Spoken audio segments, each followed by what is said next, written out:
Na reunião de família, minha irmã estava brincando com uma arma de verdade, apontando para minha filha. Quando a confrontei com raiva para que guardasse aquilo, meus pais gritaram comigo. Não grite com ela. Você não vê que está só brincando? Deixe-a se divertir. Eles ainda a incentivavam a continuar balançando a arma de um lado para o outro. Então, minha irmã mandou minha filha segurar uma maçã na cabeça para atirar nela.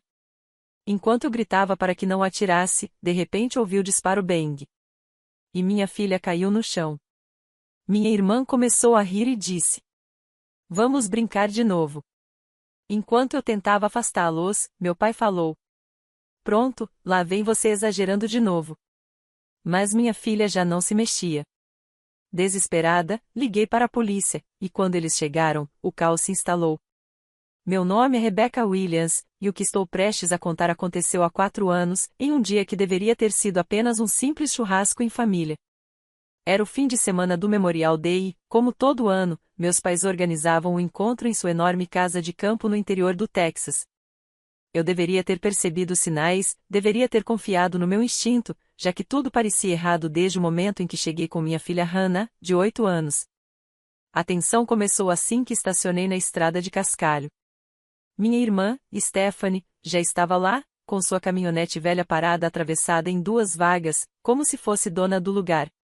Com 26 anos, Stephanie sempre tinha sido a filha rebelde da família, a que nunca fazia nada errado aos olhos dos meus pais, apesar da lista de prisões por brigas de bar, posse de drogas e direção imprudente.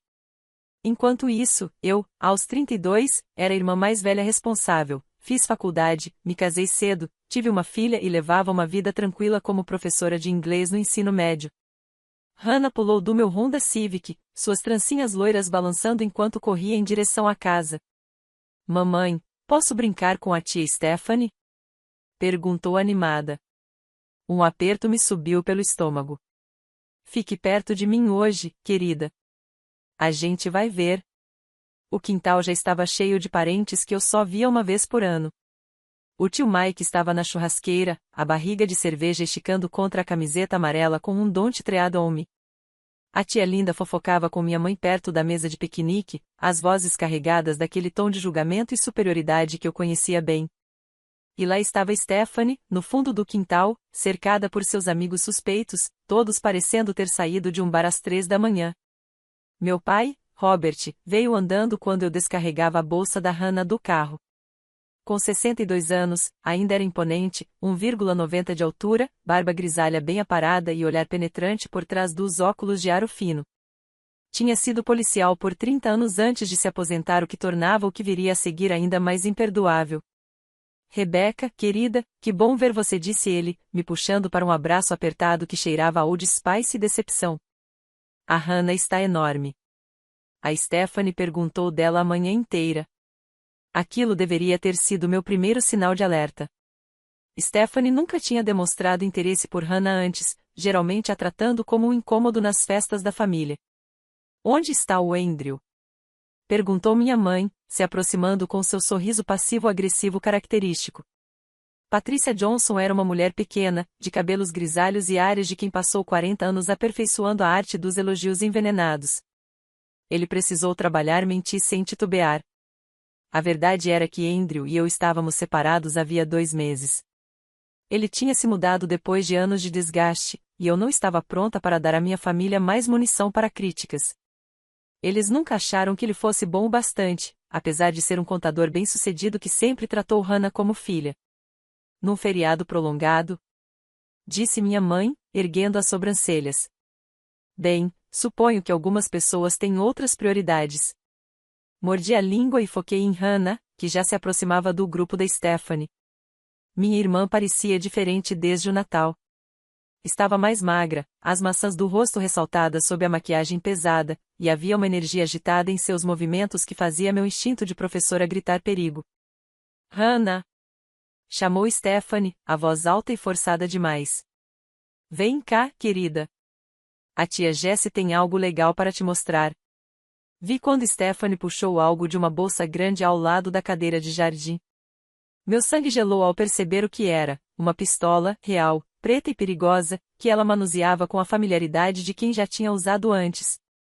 Stephanie, que diabos você está fazendo? Marchei em sua direção, o coração disparado ao notar o olhar curioso da Hannah. Guarde isso agora. Relaxe, Rebecca respondeu, checando a arma com movimentos treinados. É só uma brincadeira. Olha, Hannah, vê como a tia Jess se segura. Igualzinho nos filmes. Ela apontou a arma para a linha de árvores, e ouviu o clique distinto da trava de segurança sendo liberada. Aquilo não era brinquedo, nem réplica, era uma arma carregada nas mãos de alguém que estava bebendo desde o meio-dia. Hannah, venha aqui agora. Ordenei. Mas minha filha estava hipnotizada, dando passos em direção a Stephanie em vez de se afastar. Não grite com ela. A voz do meu pai ecoou pelo quintal. Você não vê que está brincando? Deixe-a se divertir. A Stephanie só está passando um tempo com a sobrinha. Olhei para ele, incrédula. Pai, isso é uma arma de verdade. Ela está bêbada e balançando uma arma carregada no meio das crianças. Eu criei vocês duas em meio a armas, disse meu pai, de forma desdenhosa. A Stephanie sabe o que está fazendo. Ela atira desde a idade da Hannah. Minha mãe já tinha se juntado à multidão que crescia, junto com a maioria dos outros parentes. Em vez de compartilharem minha preocupação, estavam incentivando aquela loucura.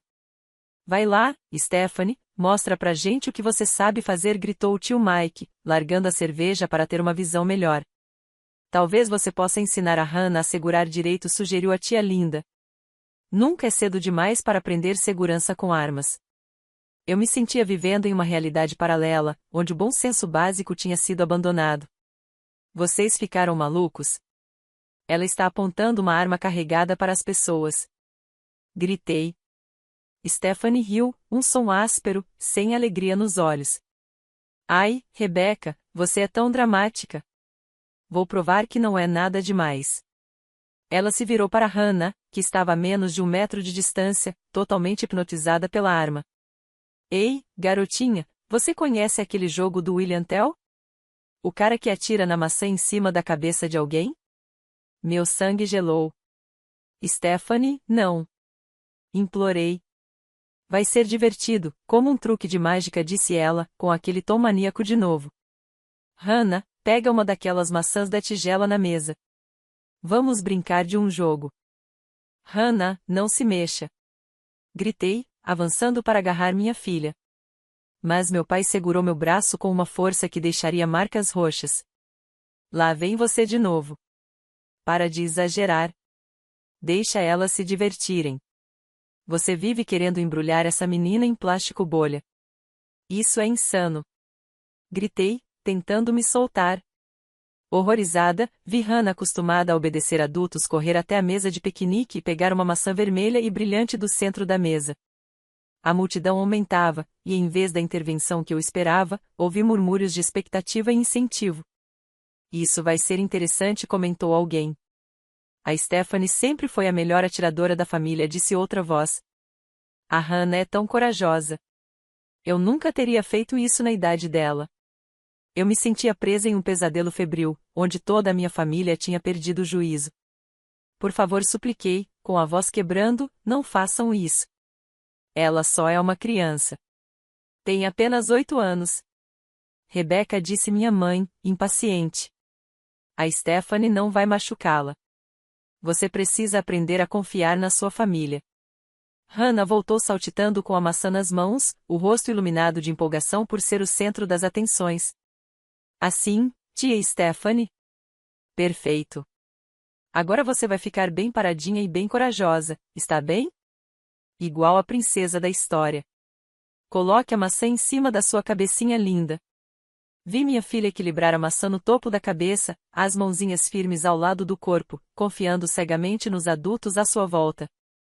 Ela parecia tão pequena, tão vulnerável, e cada instinto em mim gritava para tirá-la dali. Stephanie, por favor, sussurrei, chorando. Estou implorando. Se você a ama de verdade, não faça isso. Stephanie ergueu a arma, semi-cerrando os olhos para mirar. O quintal ficou em silêncio, exceto pelo som distante do trânsito e pela minha respiração ofegante. Isso vai ser demais, murmurou, firmando a pegada. Fiz uma última tentativa desesperada de alcançar Hannah, mas a mão do meu pai apertou meu braço ainda mais, e o tio Mike se colocou na frente do meu caminho. Hannah, abaixa! Gritei, com todas as forças. O tiro foi ensurdecedor. Vi minha filha desmoronar no chão como uma boneca quebrada, a maçã explodindo em polpa vermelha misturada a algo muito mais escuro. O som que saiu da minha garganta não parecia humano. Era o som de algo se partindo para sempre. O mundo girou de lado. Eu não conseguia respirar, pensar, nem processar o que via. Hannah jazia imóvel na grama, o cabelo loiro espalhado em volta da cabeça, uma mancha escura se expandindo sob seu pequeno corpo. O silêncio após o disparo pareceu durar uma eternidade. Eu ouvi apenas meu coração batendo descompassado nos ouvidos, senti o cheiro ácido da pólvora misturado à fumaça da churrasqueira. Uma garrafa de cerveja tinha caído e espumava no pátio de concreto. Um cachorro latia ao longe, alheio ao horror que acabará de acontecer. E Stephanie começou a rir. Mas não era mais uma risada de deboche.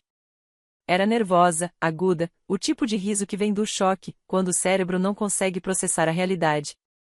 Meu Deus, disse ela, deixando a arma cair das mãos, os olhos fixos no corpo imóvel da Hannah. Meu Deus, o que eu fiz? Eu mirei na maçã, eu juro que mirei na maçã. Mas eu tinha visto. Eu vi o pequeno ajuste na mira no último segundo. Eu vi o cálculo frio em seus olhos, bem antes de apertar o gatilho. Aquilo não tinha sido um acidente, não importava o que ela dissesse.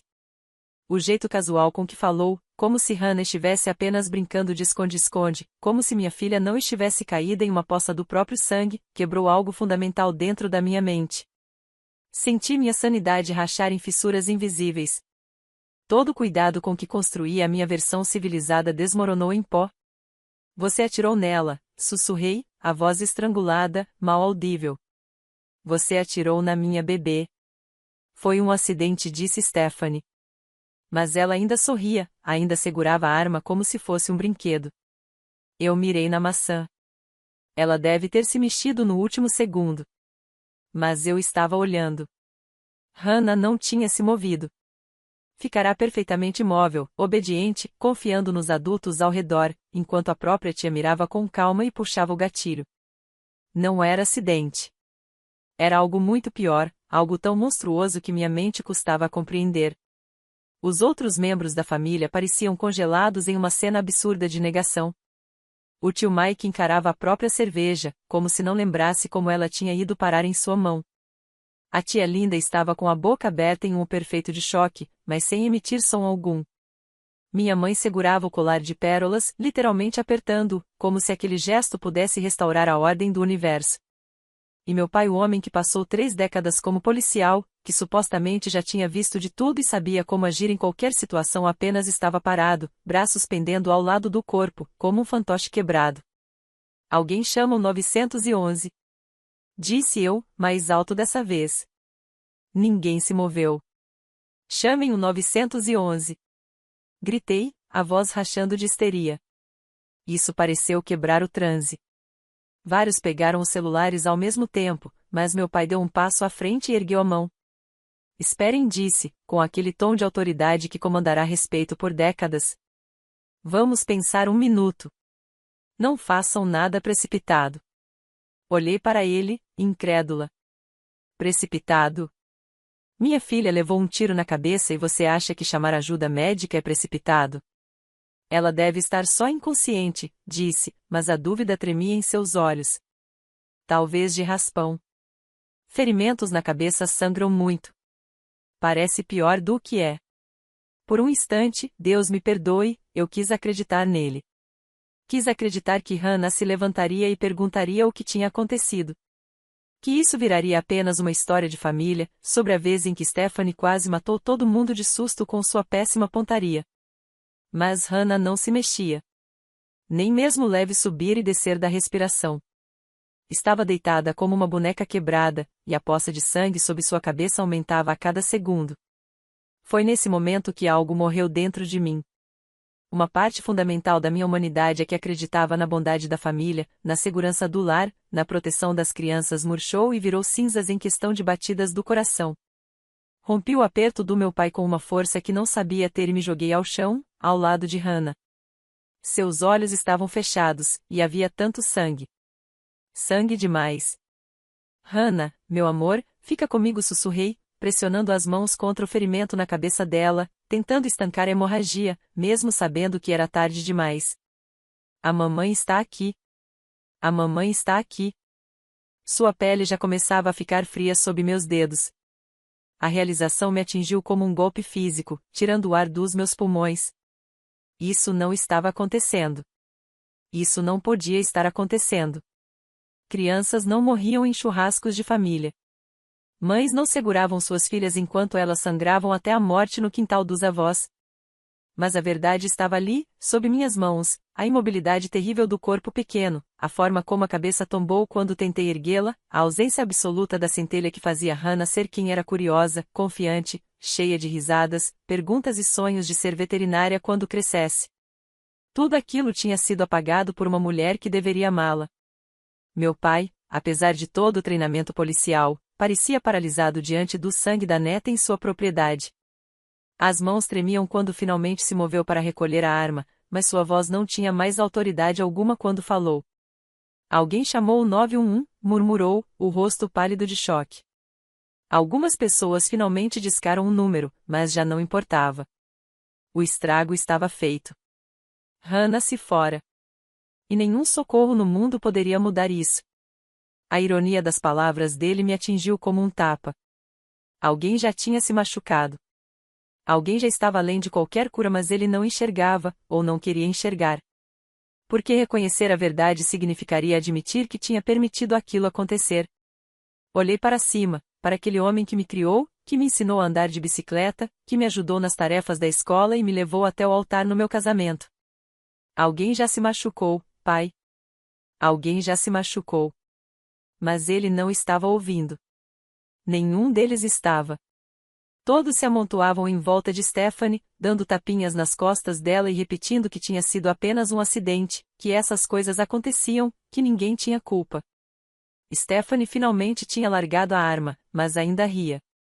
Uma risada aguda, que fazia minha pele arrepiar. Vocês viram a cara dela quando ouviu o tiro? Tão engraçado. Parecia até que estava mesmo surpresa. A crueldade casual daquilo, a completa ausência de qualquer reconhecimento de que ela acabará de assassinar uma criança, me invadiu como uma onda de fúria tão pura e concentrada que parecia um raio atravessando meu corpo. Aquilo já não era luto. Era algo mais duro, mais afiado e infinitamente mais perigoso. Você a matou, disse eu, em voz baixa, mas firme pela primeira vez desde o disparo. Você matou minha filha. Ah, por favor, interveio minha mãe, finalmente encontrando a própria voz. Não seja tão dramática, Rebecca. Foi um acidente. A Stephanie está arrasada com isso. Olhei para Stephanie, que agora estava sentada em uma cadeira de jardim com uma cerveja fresca na mão, rindo de algo que um dos amigos havia cochichado em seu ouvido. Arrasada? Ela parecia alguém em plena festa. Ela está rindo, apontei. As pessoas processam o trauma de maneiras diferentes, disse minha mãe, mas a tela soava sem convicção. Algumas riem quando estão nervosas. Não significa nada. Foi naquele momento que entendi que estava completamente sozinha.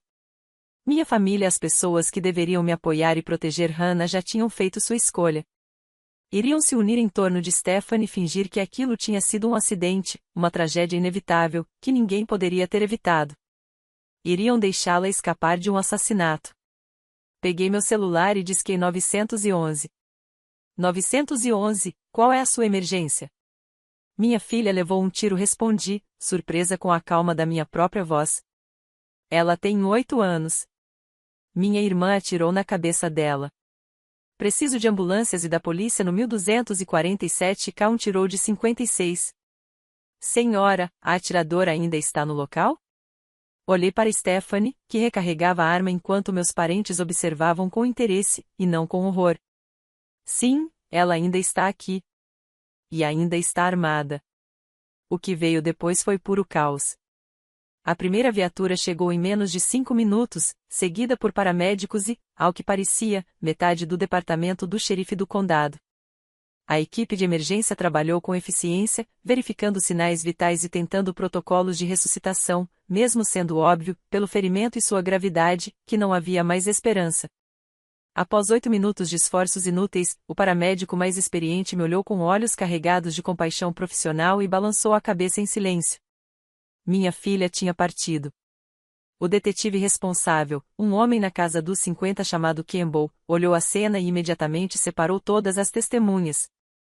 Observei, em meio ao choque, enquanto meus familiares eram levados para diferentes áreas da propriedade, presumivelmente para evitar que combinassem versões. Senhora Henderson, disse o detetive Campbell, ajoelhando-se ao meu lado, enquanto eu ainda segurava a mão sem vida de Hannah, preciso lhe fazer algumas perguntas sobre o que aconteceu hoje. Contei tudo, cada detalhe que conseguia lembrar, o comportamento bêbado de Stephanie, o incentivo inexplicável dos meus pais para que ela manuseasse a arma, o momento em que sugeriu o jogo de Guilherme Tell, minhas tentativas desesperadas de impedir, e o som do disparo que destruiu meu mundo. O detetive ouviu sem me interromper, apenas fazendo anotações ocasionais em um pequeno bloco. Seu rosto permanecia neutro, mas percebi o olhar que ele lançou a Stephanie, que estava sentada no banco de trás de uma viatura, rindo de algo que via no celular. As outras testemunhas, disse ele, com cautela. Estão contando a mesma história? Algo no tom dele fez meu sangue gelar. O que quer dizer? Ele pareceu desconfortável, como policiais ficam quando vão dar uma má notícia. Senhora Henderson, faço isso há 22 anos. Já investiguei centenas de disparos acidentais, suicídios, casos de violência doméstica envolvendo armas. Eu sei como essas cenas costumam ser. Ele fez uma pausa. E essa não se parece com nenhuma delas. O trajeto da bala, a distância entre atiradora e vítima, a completa falta de cuidados de segurança, tudo apontava para algo deliberado. Senti uma onda de esperança tão forte que quase doeu. Finalmente alguém enxergava o que eu tinha visto. Mas o detetive continuou. Seus familiares estão contando uma versão muito diferente. A esperança morreu tão rápido quanto havia surgido. Que versão? Perguntei, quase sem ar. Segundo eles, sua irmã estava apenas demonstrando segurança com armas, quando a arma disparou acidentalmente. Eles alegaram que eu estava sendo exageradamente ansiosa e tentando interferir em algo que deveria ter sido apenas uma demonstração controlada de pontaria. Olhei para o detetive, incrédula. Isso não foi o que aconteceu. Eu acredito em você, ele disse baixinho. Mas é a sua palavra contra a de 6 adultos, incluindo um policial aposentado com 30 anos de serviço e uma reputação impecável nesta comunidade. A investigação se arrastou por semanas. Contratei minha própria advogada, uma jovem afiada chamada Ângela Rivera, especialista em defesa criminal e casos de morte por negligência. Ela me explicou as duras realidades do sistema judicial com uma honestidade brutal que, aos poucos, aprendi a valorizar. O problema, disse Ângela em uma de nossas primeiras reuniões, é que provar intenção em um caso como esse é quase impossível. Mesmo que conseguíssemos demonstrar que Stephanie agiu de propósito, o que já é um grande se, ainda teríamos que enfrentar o depoimento de várias testemunhas afirmando que tudo não passou de um acidente. Eles estão mentindo para protegê-la. Provavelmente. Mas provar isso em tribunal é outra história. Minha família havia contratado Thomas Blackwood para defender Stephanie. Um advogado de defesa caríssimo, especializado em reduzir sentenças de clientes, cobrando $200 por hora, o suficiente para pesar no orçamento da família, mas não para arruiná-los. Eles hipotecaram parte do rancho, liquidaram economias, mas conseguiram pagar os honorários durante o processo. A audiência preliminar foi um pesadelo. Sentei-me no banco do público e assisti, impotente, enquanto testemunha após testemunha subia ao estrado para descrever uma versão completamente fictícia dos acontecimentos. Segundo seus depoimentos, Stephanie estava completamente sóbria e demonstrava técnicas seguras de manuseio de armas. Hannah, supostamente empolgada, teria corrido na direção dela justamente no instante em que Stephanie disparava contra um alvo, colocando-se acidentalmente na linha de tiro. Me pintaram como uma mãe histérica, superprotetora, que havia interpretado mal um acidente trágico como algo mais sombrio. Meu próprio pai testemunhou que eu tinha um histórico de problemas de saúde mental por invenção e insinuou que minha recente separação de Andrew me deixará emocionalmente instável. Era um nível de assassinato de reputação que eu jamais poderia imaginar. Pessoas que me conheciam desde a infância, que celebraram minhas conquistas e me apoiaram em momentos difíceis, agora destruíam sistematicamente minha credibilidade para proteger a mulher que havia assassinado minha filha. Angela fez o possível para expor as contradições, mas sem provas físicas ou testemunhas adicionais, lutávamos contra uma maré impossível de deter. O fato de Stephanie ter contratado imediatamente um advogado renomado e se recusado a falar com a polícia sem representação também jogava a seu favor, passando a imagem de cautela, não de culpa. O caso nunca chegou a julgamento. Após 8 meses de manobras legais, o Ministério Público aceitou um acordo que reduziu as acusações de homicídio doloso de segundo grau para homicídio culposo, citando os depoimentos contraditórios e a falta de provas claras de premeditação. Stephanie se declarou sem contestar a acusação de homicídio culposo e recebeu 5 anos de prisão, com possibilidade de liberdade condicional em 3. Também foi obrigada a frequentar aulas de controle de raiva e aconselhamento para abuso de substâncias durante a pena. Não era suficiente. Nem de longe era suficiente. Minha filha estava morta e minha irmã recebeu apenas um tapa no pulso. O funeral foi pequeno e devastador.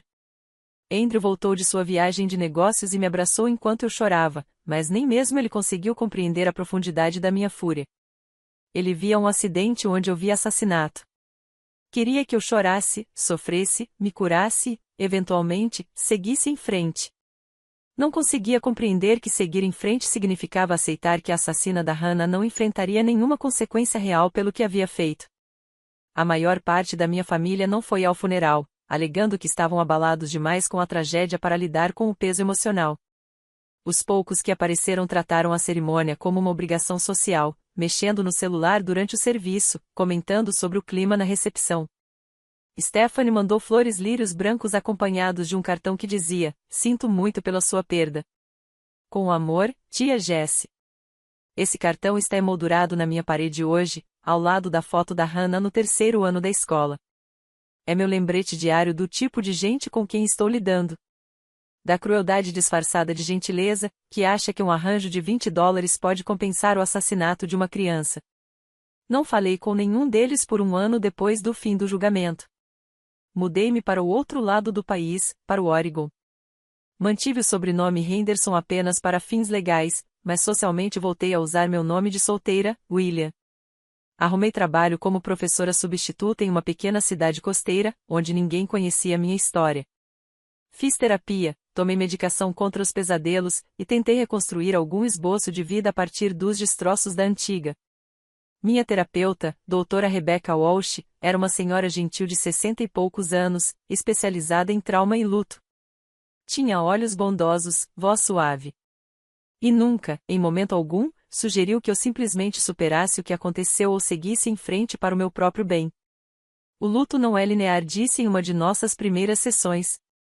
E quando o luto é agravado pela injustiça, pela sensação de que os responsáveis não enfrentaram consequências adequadas, ele se torna ainda mais complexo. Contei a ela sobre a raiva que me mantinha acordada à noite. Sobre as fantasias de vingança que se repetiam em loop infinito na minha mente.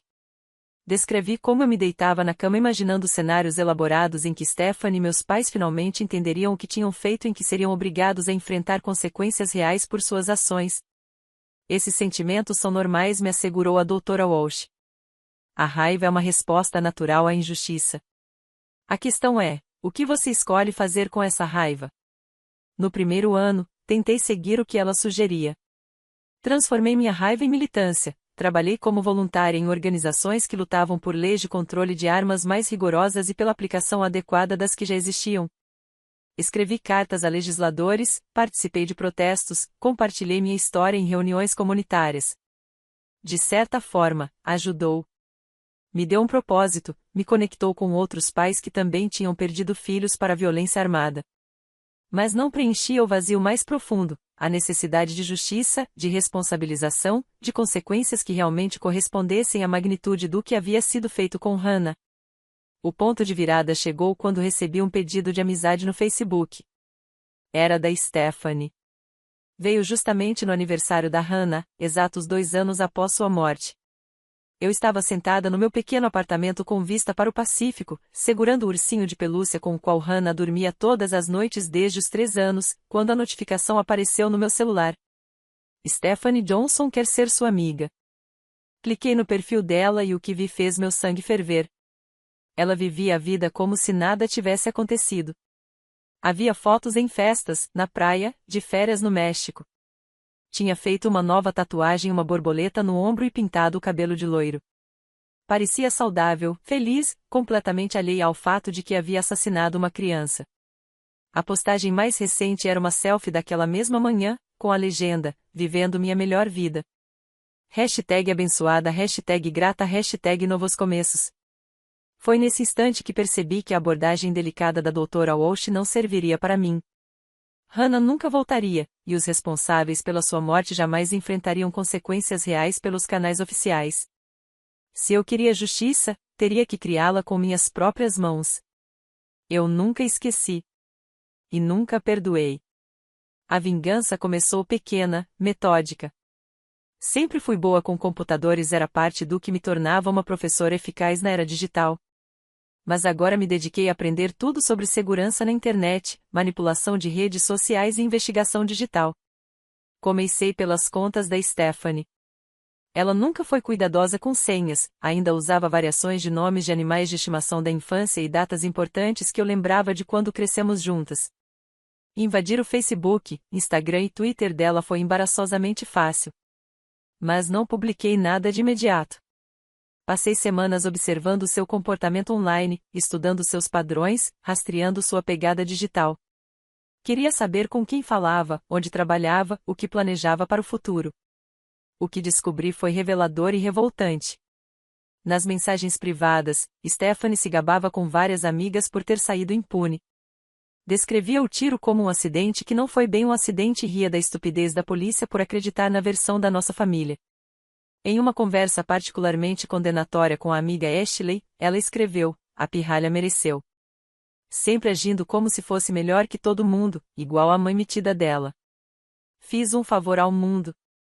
Fiz capturas de tela de tudo, salvei em um HD criptografado guardado em um cofre do outro lado da cidade. Era prova suficiente para reabrir o caso criminal, evidência de que Stephanie havia cometido assassinato premeditado, não homicídio culposo. Mas eu sabia que entregar aquilo à polícia seria inútil. As provas tinham sido obtidas ilegalmente, e o advogado caro dela faria questão de anulá-las antes mesmo de haver uma denúncia formal. Além disso, já tinha visto como minha família manipulava o sistema com facilidade. Eles arranjariam uma forma de justificar aquelas mensagens também. Não. Eu precisava ser mais inteligente. Mais sistemática. A campanha nas redes sociais começou no 3º aniversário da morte de Hannah. Criei dezenas de perfis falsos em várias plataformas, cada um com personas cuidadosamente construídas e históricos realistas de postagens.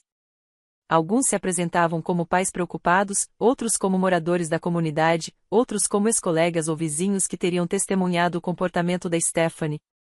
Comecei a publicar coisas, capturas de tela do histórico criminal dela, editadas para esconder a origem, fotos do funeral da Hannah, acompanhadas de relatos detalhados do que realmente aconteceu naquele Memorial Day, e as mensagens privadas em que Stephanie se gabava do assassinato, apresentadas como denúncias anônimas de pessoas perturbadas pelo que tinham visto. No início, os posts se espalharam devagar. Depois ganharam força, sendo compartilhados sem parar. As TVs locais começaram a cobrir o caso e, de repente, a história da Stephanie estava de volta às manchetes. A narrativa cuidadosamente construída pela equipe de defesa começou a ruir à medida que mais pessoas conheciam a verdade. Quando Stephanie trocou as senhas e reforçou a segurança, eu me adaptei. Já estava estudando técnicas de social engineering, aprendendo a manipular pessoas para revelarem informações que não deveriam. Uma ligação fingindo ser do departamento antifraude do banco bastava para que ela confirmasse uma nova senha. Um e-mail falso da equipe de segurança do Facebook a fazia clicar em links que me davam acesso novamente às suas contas. Criei perfis falsos e comecei a destruir, de forma sistemática, a reputação online dela. Cada candidatura de emprego, cada perfil em site de namoro, cada tentativa que ela fazia de se apresentar como uma pessoa normal e funcional na sociedade era recebida com provas documentadas do que tinha feito. A beleza da internet é que nada realmente desaparece. Mesmo quando postagens eram apagadas ou contas suspensas, eu garantia que cópias de backup existissem em múltiplas plataformas. Usei técnicas de otimização de busca para assegurar que qualquer pessoa que digitasse Stephanie Marie Johnson no Google encontrasse a verdade sobre ela já nos 3 primeiros resultados. A verdadeira vingança começou quando Stephanie foi libertada em regime de condicional, após cumprir 3 anos e meio. Eu tinha passado esse tempo aprendendo, planejando e construindo os recursos de que precisaria para garantir que ela enfrentasse as consequências que o sistema jurídico havia se recusado a impor. Mantive contato com Andrew e, através de uma rede de contatos que cultivei cuidadosamente, descobri que Stephanie tentava reconstruir a vida em Dallas. Estava trabalhando em um call center de atendimento ao cliente morando em um pequeno apartamento, tentando se manter discreta. Eu não podia permitir isso.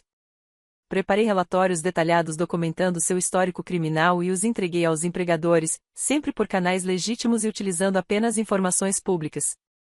Quando as empresas descobriam que haviam contratado alguém com condenação por homicídio culposo e que havia omitido isso nos formulários de emprego, as demissões eram imediatas.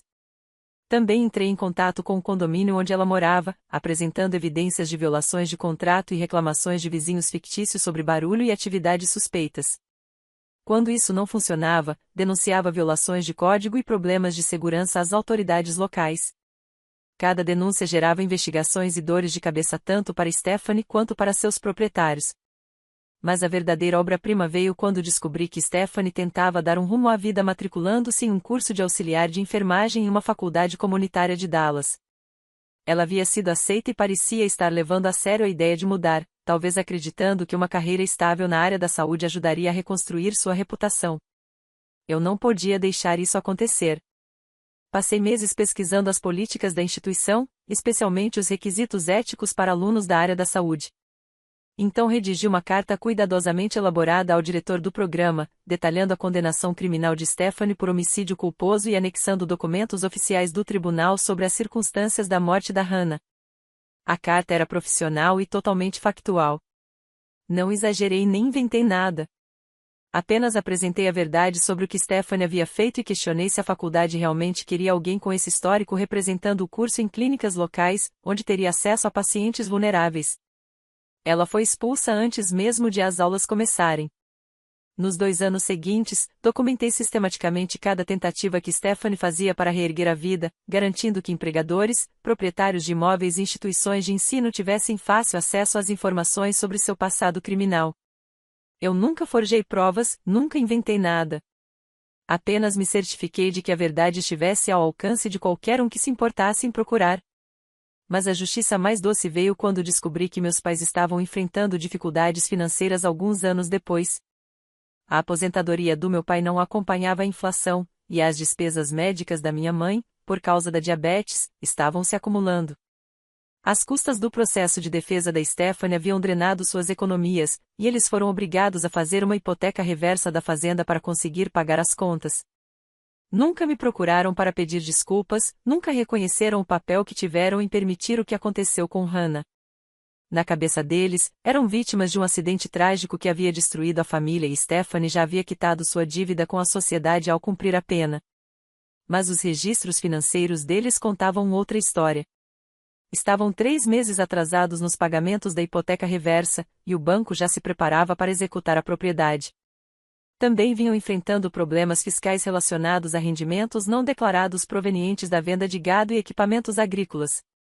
Denunciei suas irregularidades ao IRS, com provas documentadas de renda não declarada, todas obtidas por meios legítimos, monitorando registros públicos de vendas e cruzando-os com as declarações de imposto de renda que haviam apresentado.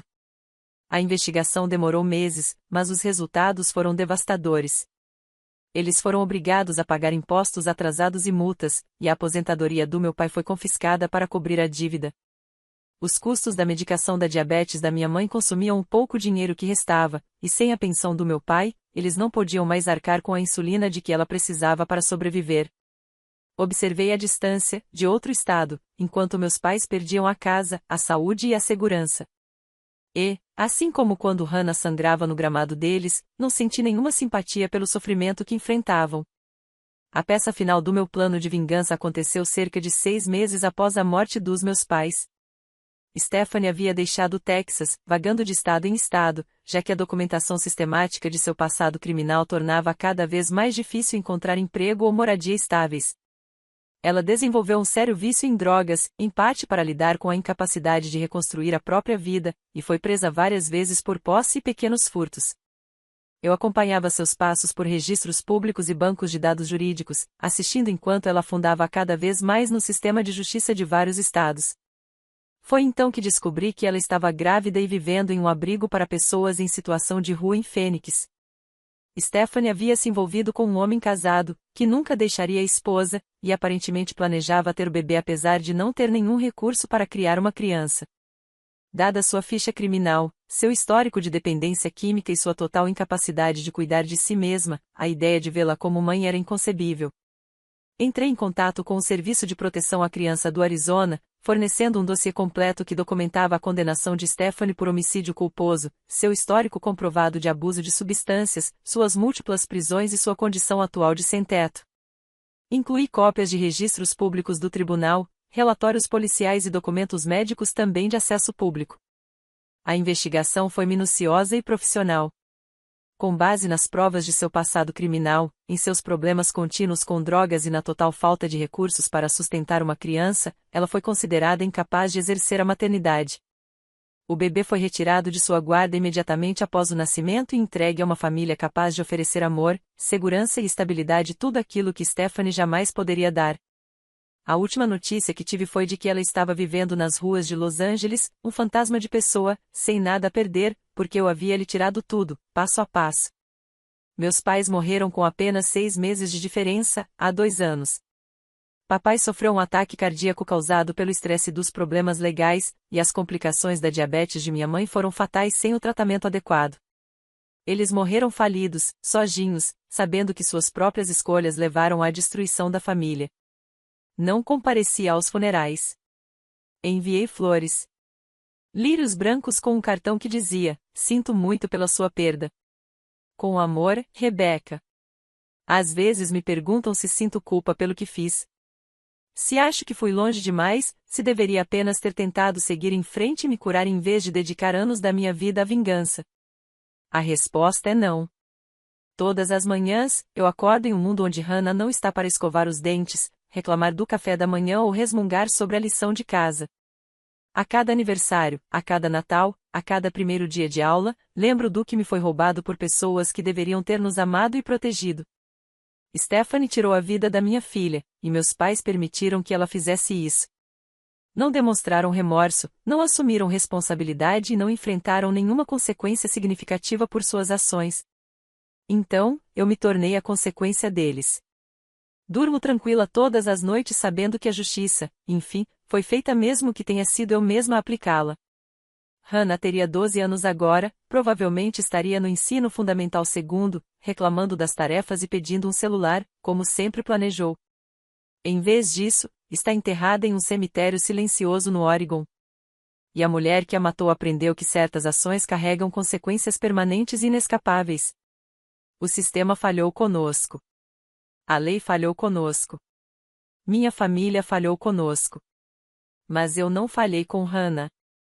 Mantive minha promessa de protegê-la, mesmo não podendo salvar sua vida. E eu faria tudo de novo, sem hesitar. Alguns chamam o que eu fiz de crueldade. Eu chamo de maternidade.